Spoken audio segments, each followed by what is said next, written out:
Bill Gates says he's giving away 99% of his $200 billion fortune, most of it to Africa. He calls it a gift. But when someone offers you that much money, you have to ask, what's the catch? Especially in a continent where help has often come with the hidden costs. Is this kindness or control? Hope or another kind of dependency? Hi, I'm Samia Mohammed. This is Analytica Today. Bill Gates just announced that the majority of his foundation's fortune will be spent in Africa over the next 20 years. He promised to lift millions out of poverty, save lives, end hunger. And yes, he's already done a lot. From vacancies to maternal care to digital health systems, Gates has given generously to Africa. But his work doesn't stop at health.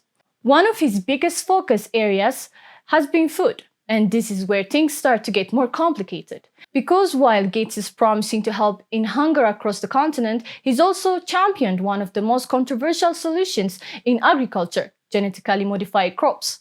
He spent years promoting them and investing in the very corporation that produced them. So today, we're asking, what has Gates really accomplished in Africa? And when philanthropy meets profit, who ends up in control, Africa or someone else? Let's start with the facts. Bill Gates, the Microsoft co-founder turned global philanthropist, has been active in Africa for more than 2 decades.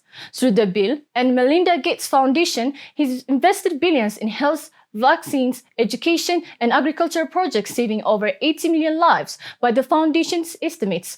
That's not nothing. And this year, he made his biggest promise yet.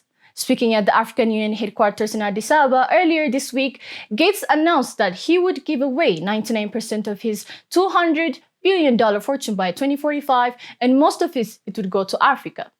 He promised to end preventable deaths of mothers and babies. He said Africa should be by unleashing human potential through health and education. Every country in Africa should be in a path to prosperity. A beautiful sentiment. But history forces us to ask, can we trust this gift? After 60 years of international aid, NGO programs, and foreign-led solutions, Africa remains trapped in cycles of poverty, conflict, and extraction, often made worse by the very help it receives. Now let's take a look at one sector Gates has been particularly interested in, agriculture. Since 2006, the Gates Foundation has poured nearly $6 billion into agricultural development in Africa. That includes funding research centers, introducing new seed varieties, supporting irrigation programs, and more controversially, pushing genetically modified crops, GMOs. Gates is one of the biggest promoters of GMOs on the continent. He believes they are a key part of solving Africa's hunger and climate resilience challenges. Faster growing crops, drought-resistant strains, higher yields. It sounds like a miracle fix. But here where it gets complicated. GMOs come with serious risks. We're talking health concerns like allergies or antibiotic resistance, environmental risks like herbicide resistance, weeds, and loss of biodiversity. But most importantly, we're talking dependency on patented seeds that can be replanted. And that's the immediate danger, monopoly over Africa's food supply. Many of these seeds are patented, owned by global agrochemical giants like Bayer, Corteva, Syngenta, or BASF, in which Gates is either directly or indirectly invested. These companies dominate the global GMO seed market. Today, just 6 companies control 58% of the global seed market and 78% of pesticides. Some companies even hold patents on so-called genetic use restriction technologies, sterile seeds that self-destruct after one harvest. That's not innovation, that's control. And here's the thing, if 6 corporations with backing from $200 billion philanthropists control Africa seeds, who really owns Africa's future? And while Gates says AI can revolutionize African agriculture, the bigger question is, who controls the algorithms, the data, and the seeds? This isn't just about Gates or GMOs.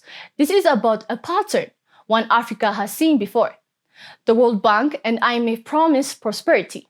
Instead, they lived debt and austerity. Big Pharma promised vaccines, then ran illegal drug trials and profited from patents. Mining and oil giants promised jobs, then left polluted rivers, exploited workers, and billions in stolen wealth. Gates' intentions may be good, but systems built on control, even through generosity, are still systems of control. African countries are not blind to this. Many nations have banned or restricted GMOs. Civil society organizations are defending local seeds, agroecology, and food sovereignty. Because food security means ending hunger today. But food sovereignty means controlling how we grow, distribute, and eat on our own terms. It's about building a future where African farmers don't depend on Silicon Valley to feed their children.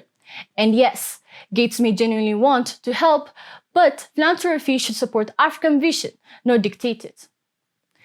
Bill Gates may mean well. His donations may save lives, and his foundation's track record includes some real achievements. But this act of generosity could also deepen dependency and hand control of our most vital resource, food, to people and corporations far from the continent. Because when you control the seed, you control the food.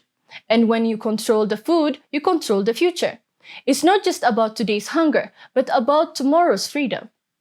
What do you think? Should Africa accept Gates' gift without question, or look deeper into what it costs? Drop your thoughts in the comments. Like, share, and subscribe if this helped you think differently. I am Samia Mohammed, and this is Analytica Today.